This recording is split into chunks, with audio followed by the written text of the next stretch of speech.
Buenas tardes. El doctor don Manuel Lázaro Pulido, catedrático de Filosofía del Derecho en la UNIR, es asimismo profesor en diversas universidades e investigador en centros nacionales e internacionales. Entre sus numerosos libros destacan La creación en Buenaventura y La crisis como lugar teológico. Autor de más de 120 artículos, nos va a hablar a continuación con una ponencia titulada Mirar lo estético en la Edad Contemporánea con la visión de la Edad Media. Bueno, muchas gracias, espero que se me oiga bien. Bueno, en primer lugar, quería agradecer a la Universidad San Dámaso y a la Universidad de Lublin, no que me hayan invitado, que lo agradezco, sino que hayan hecho posible este encuentro. Yo creo que esta reflexión es necesaria, es importante, es enriquecedora y yo creo que eso es lo más importante, es decir, el hecho de poder hacer un encuentro sobre este tema. A mí me da mucha pena no poder estar allí físicamente, me hubiera gustado, tengo muchos amigos, yo creo que son amigos, yo estoy casi seguro que sí, que están allí. Poder ver, ya digo, a varios. Me sorprende que acabo de ver a Ansulevich, que no envejece, eso tiene un pacto con el diablo, lo estético se le ha metido en el alma. Y bueno, hacía mucho tiempo que no lo veía desde que estaba yo investigador en Oporto, en el Instituto de Filosofía. Por lo tanto, agradezco mucho esta invitación. Agradezco también el hecho de que hayan tenido una apertura tan importante en temas y en personas. A mí me da casi vergüenza hablar hoy, porque tampoco es mi superespecialidad hablar de lo estético. Bueno, una cosa se me había olvidado. Agradezco a David Torrijos, que tiene confianza en mí. Espero no defraudarte, David. Bueno, como que decía, estoy verdaderamente pues abrumado porque he oído algunas de las ponencias, las que he podido, y han sido maravillosas. Por desgracia, esta es la semana que empiezan las clases y, como digo, me ha sido imposible. Bueno, pues otra cosa sí que quería agradecer es a Carmen Fortuny por su gran trabajo en la Secretaría Técnica. Verdaderamente felicito a la Universidad San Dámaso por tener persona tan competente.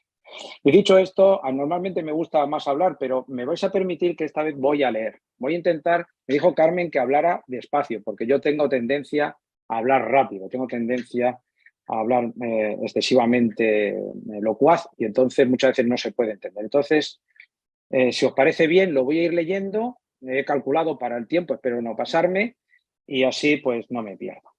Bueno, pues entonces inicio un poco esta reflexión que comparto con todos vosotros.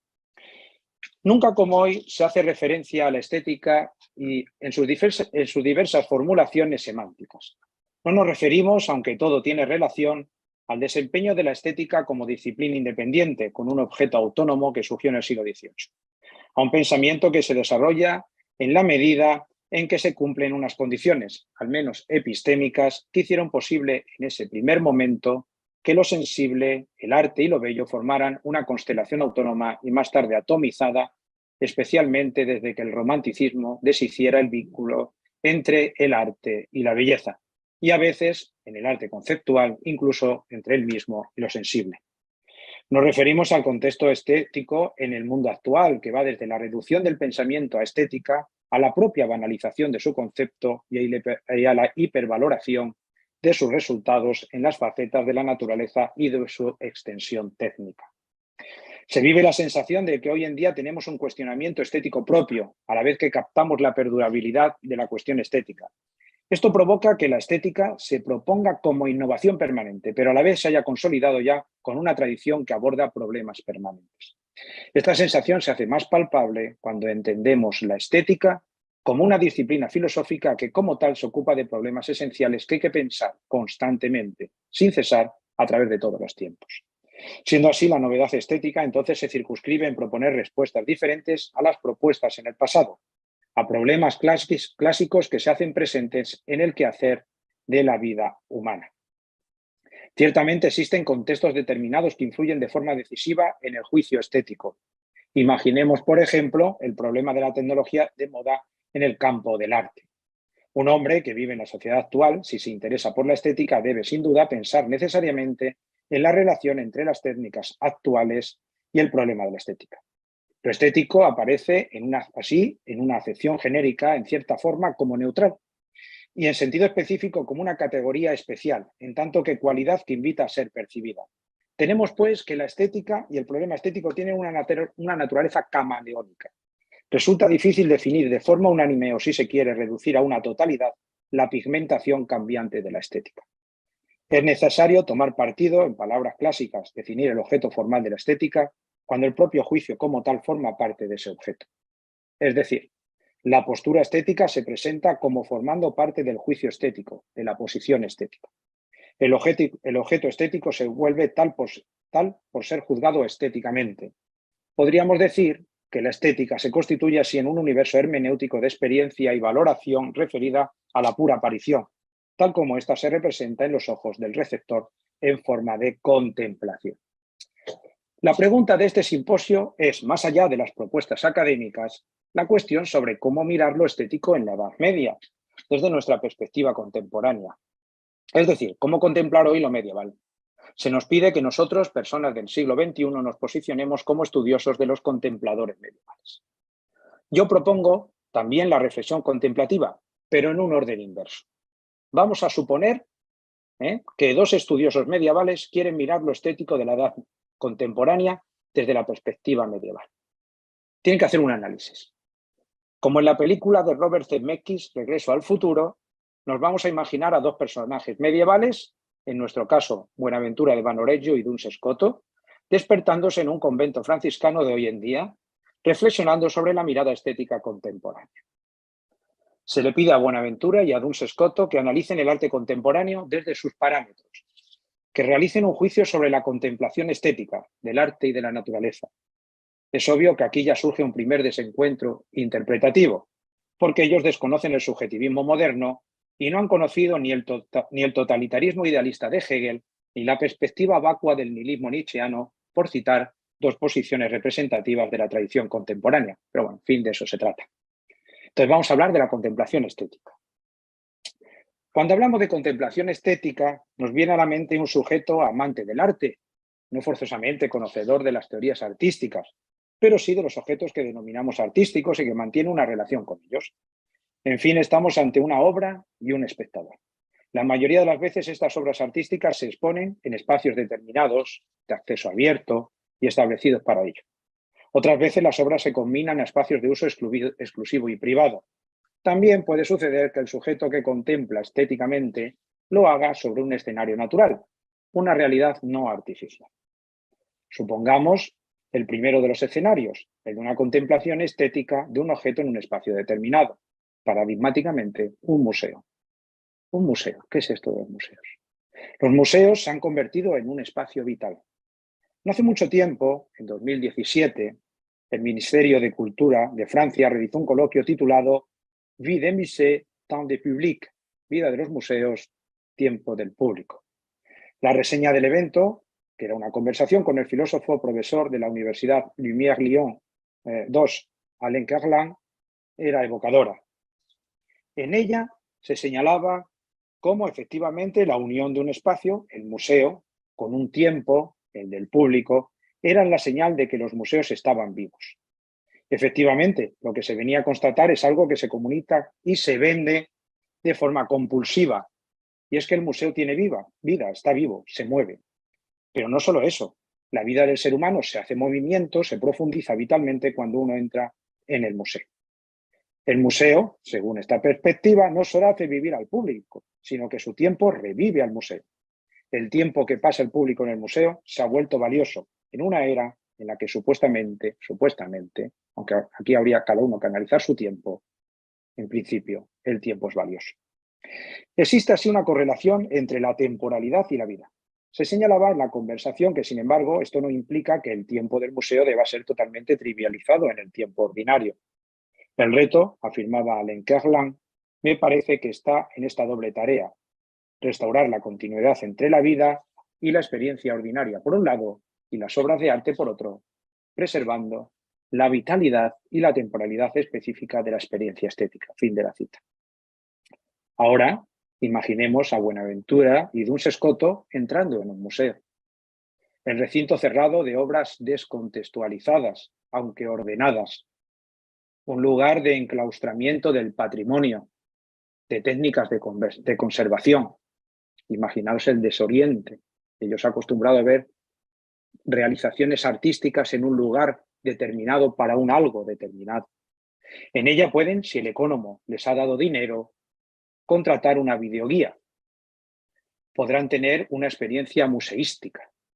El mausoleo de obras se propone como una experiencia a vivir y el museo como lugar de una experiencia concreta. El arte se propone como una experiencia, como señalara John Dewey en 1934 en la obra El arte como experiencia. Se trata de acercar el arte a la vida. El museo tiene algo especial realmente, pues hace que un producto artístico descontextualizado, fuera de lugar, se convierta oficialmente en obra de arte. Es como un sello de calidad, como una denominación de origen. Tal es así que incluso podría decirse que no pocos productos artísticos parecen estar diseñados para ser reconocidos como obras de arte en el museo. Es como si un vinatero utilizara su técnica vinícola y todo el saber enológico con el fin de que su botella de vino se destinara a llenar la estantería de una enoteca selecta, de tal manera que puedan decir así que es un buen vino. La pretensión o la excusa ilustrada de la creación de cementerios de arte llenos de zombies es la de propiciar una democratización de la cultura y permitir que todos tengan acceso al patrimonio del arte y la cultura. Los ciudadanos viven la sensación falsa de que son propietarios de un patrimonio que les pertenece. Se supone además que realizada esta primera fase se abre a todo ciudadano la capacidad de realizar las prácticas artísticas que desee. El arte es el producto así del sujeto emancipado. A Buenaventura y Duns Scoto, un avezado y formado agente del museo, les explica gentilmente que lo que en realidad se pretende actualmente en el museo es que ellos, como público, puedan tener acceso a una verdadera experiencia estética, en tanto que ésta se convierte en una experiencia humana fundamental, a riesgo de que el público nunca pueda convertirse en espectador estético y eso la autoguía no se lo va a proporcionar. ¿Y cómo hacer esto? ¿Cómo provocar una experiencia estética de una excursión, por ejemplo, de jubilados que visitan el Museo del Louvre a toda velocidad, apiñándose en torno a un pequeño cuadro de una mujer más o menos simpática, con una rara sonrisa rodeado de cristales? No es tarea fácil, aunque se supone que la educación lo puede todo. Puede hacer que surja la creatividad estética en las almas infantiles de los educandos antes de que todo sentimiento haya sido fagocitado por el espectáculo del fútbol vivo o virtual, el espacio que construye sueños. Recordemos que Anfield, campo mítico del Arsenal, es el teatro de los sueños. O que el museo más visitado de Madrid es el de las 14 Copas de Europa. ¿Cabe más sentimiento y experiencia emocional en el público del siglo XXI? Por los datos de visita, parece que no. Y las experiencias estéticas de la música, por ejemplo, hoy en día, si alguien conoce la juventud, la experiencia de Motomami y de Rosalía, que sin duda constituye un experimento deconstructivo de la música urbana en habla hispana. Eso sería para hablar otra conferencia. ¿Cómo sería la mirada del doctor Seráfico y del doctor Sutil frente a este panorama? Para dar una respuesta sobre su comentario a la experiencia de la contemplación estética, antes debemos considerar su situación como sujetos de contemplación.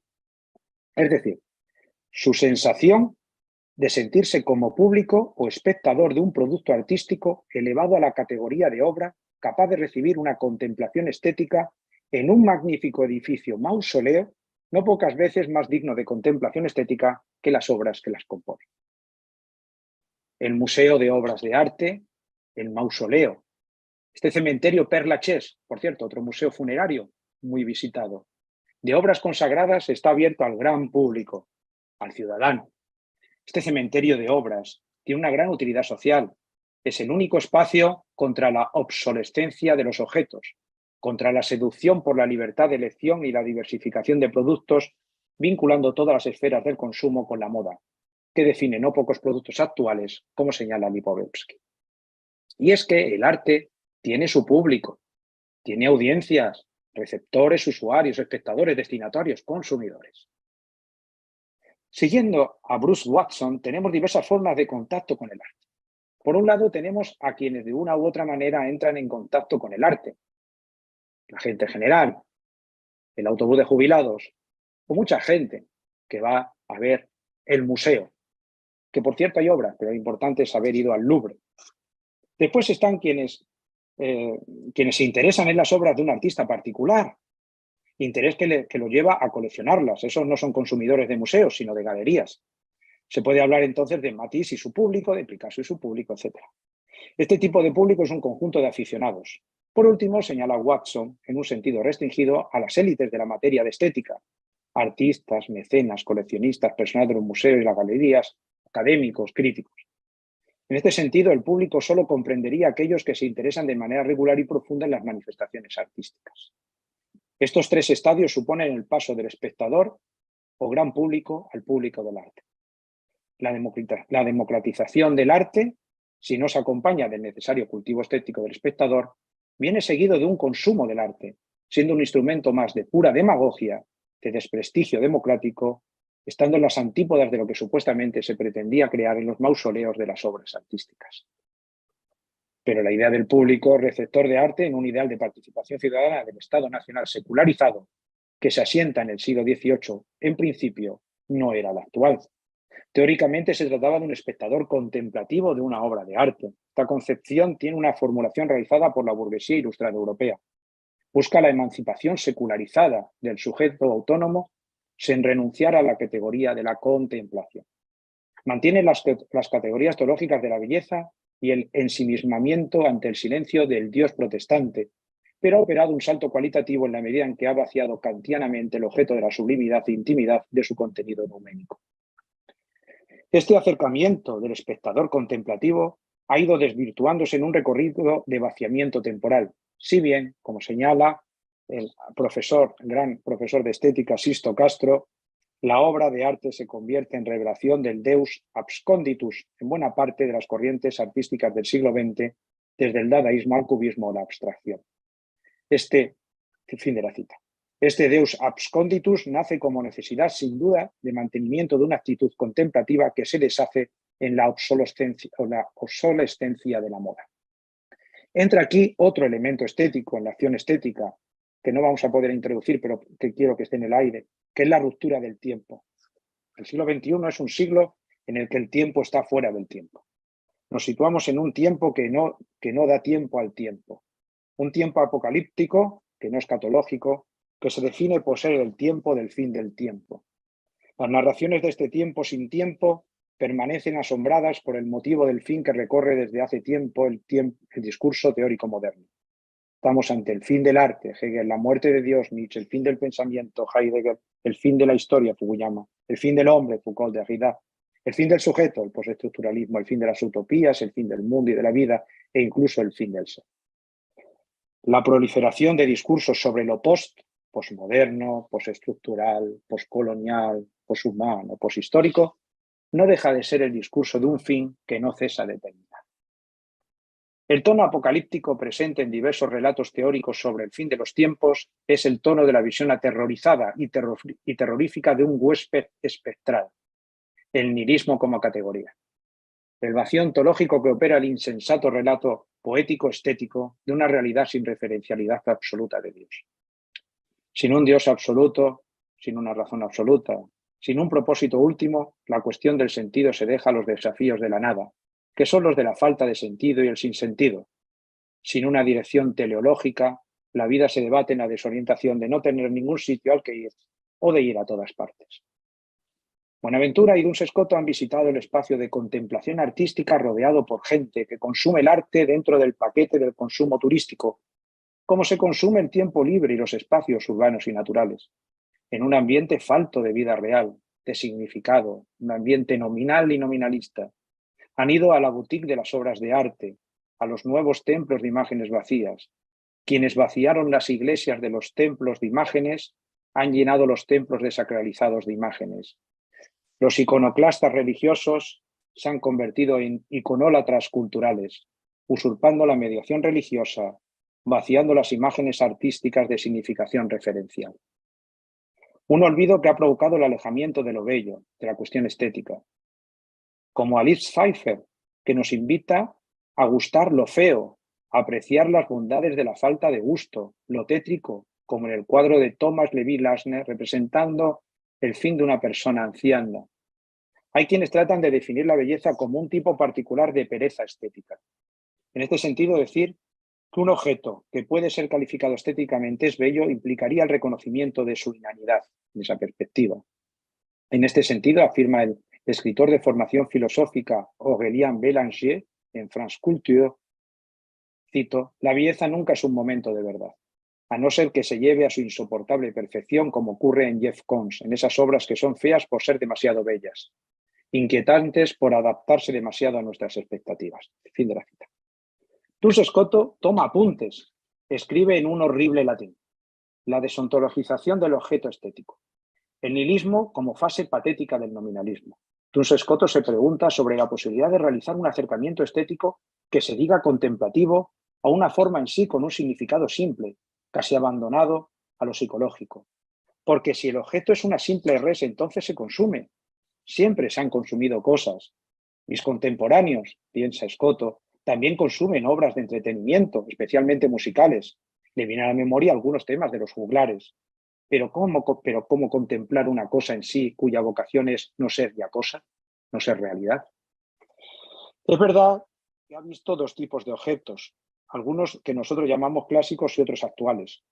Los últimos le interrogan sobre el producto realizado, pero los primeros no los entiende en el lugar de la exposición. Un objeto fuera de contexto. Al ver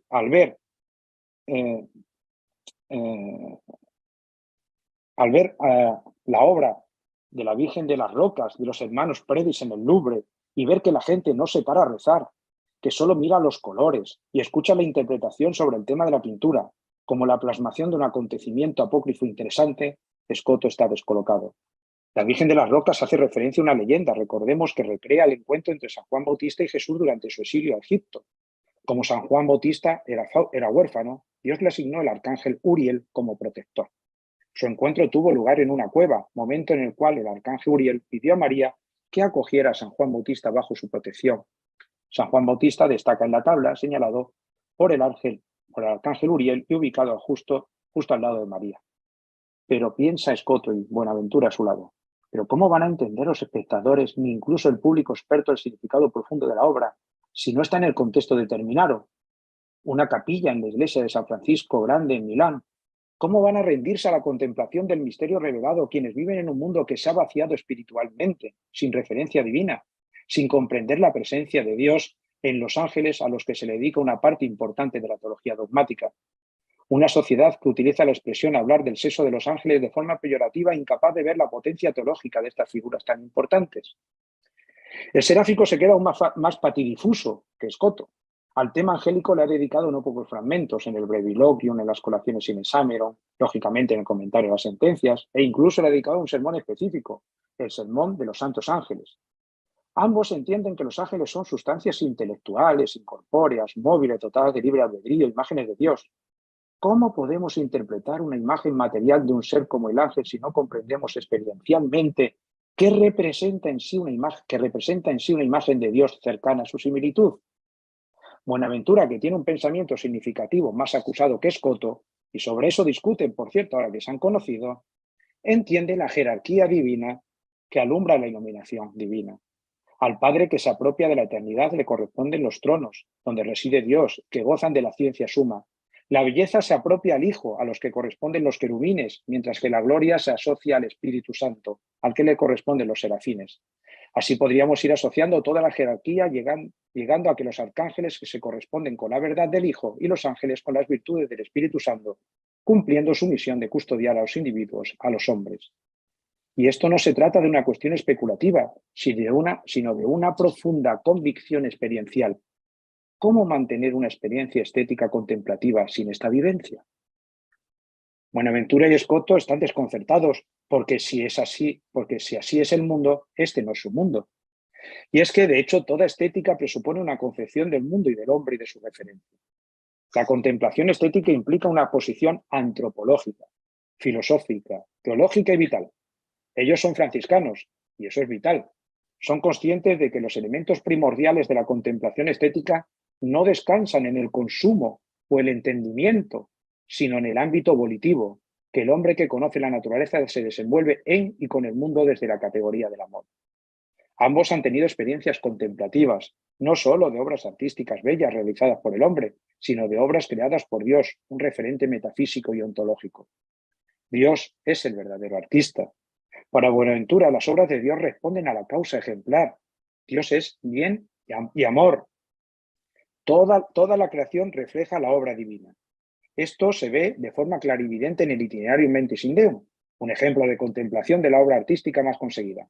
La creación yendo de los vestigios a la similitud, de forma que el alma alcanza una visión divina desde la contemplación estética para alcanzar la cointuición, antesala del misterio.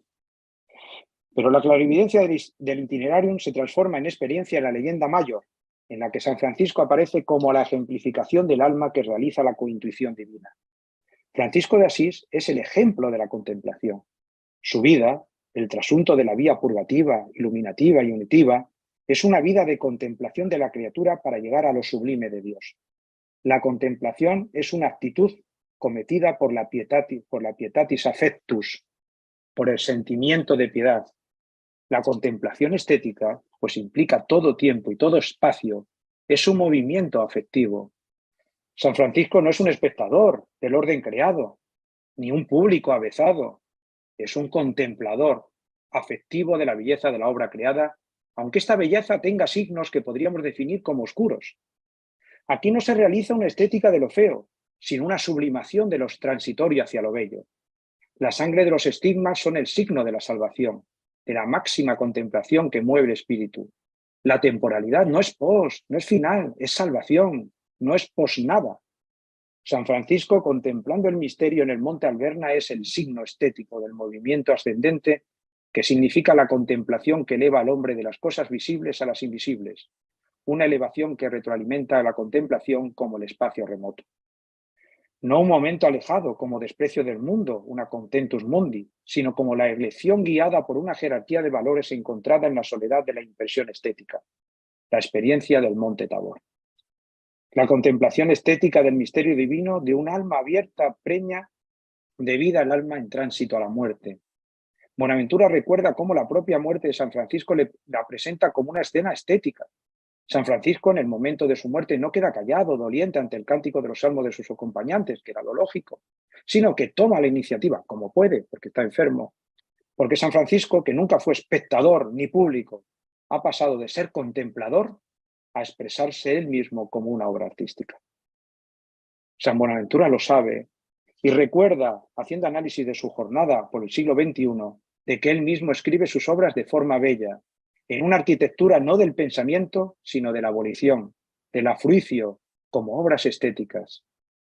San Francisco, ejemplo de imagen de Dios por excelencia, no se hace presente en el muro de un convento, en las paredes de un museo, sino en la experiencia viva de los hombres que han sabido contemplarlo como medida de lo sublime divino.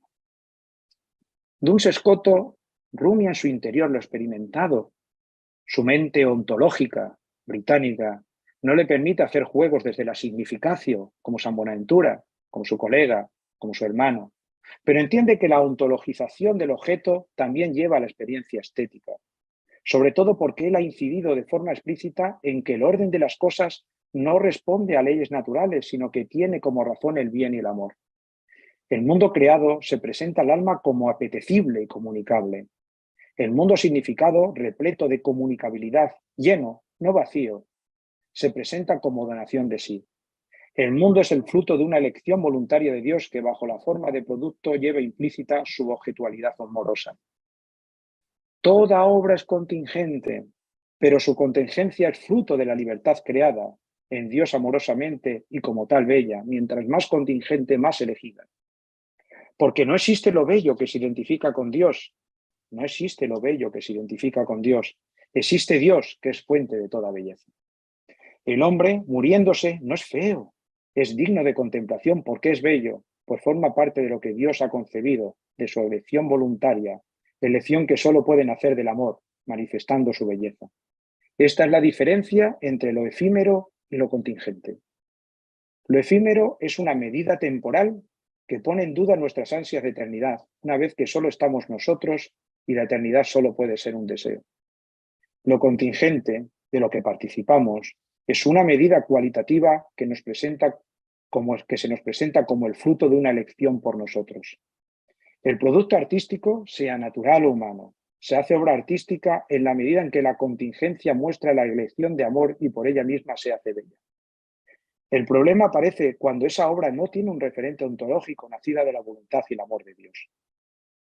Si en San Buenaventura este mundo, regido por el ejemplarismo, se presenta de forma significativa desde la intuición a la cointuición, en Escoto el mundo de realidades esenciales elegidas a su existencia por Dios se presenta como intuitivo, autárquico y autónomo.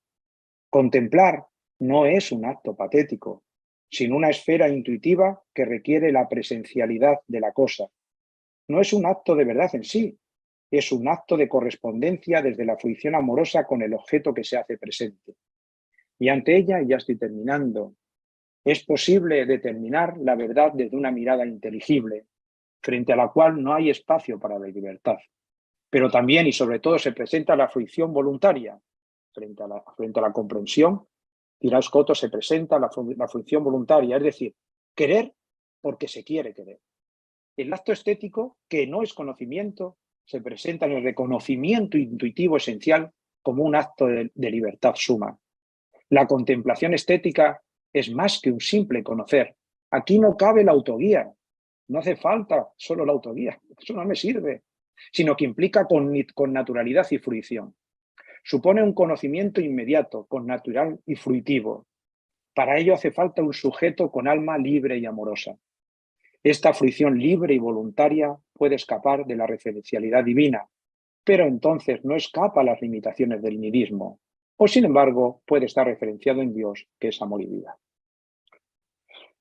Cuando Bonaventura y Escoto terminan de escribir sus pensamientos, no se sienten tan sorprendidos por el arte en sí, por las distintas formas, ellos son bastante modernos, sino por el olvido del alma, por el olvido de la referencialidad del mundo, por el olvido de su ser en sí sujetos y objetos estéticos, por el abandono de los entes reales en la fantasía de la realidad de los entes de ficción, la gran tragedia de la modernidad. Antes de regresar a su tiempo, vieron la conferencia de Ricardo Piñero esta mañana y descubrieron que sí existen hoy autores que entienden la intuición hacia la cointuición y la libertad, que se presentan como colaboradores de la creación existencial, que entienden la luz y la libertad, que han revitalizado lo que su experiencia espiritual les alimenta como experiencia estética. Entonces, comprendieron que el problema no es de la estética contemporánea, sino de cierta visión del hombre contemporáneo. Muchas gracias.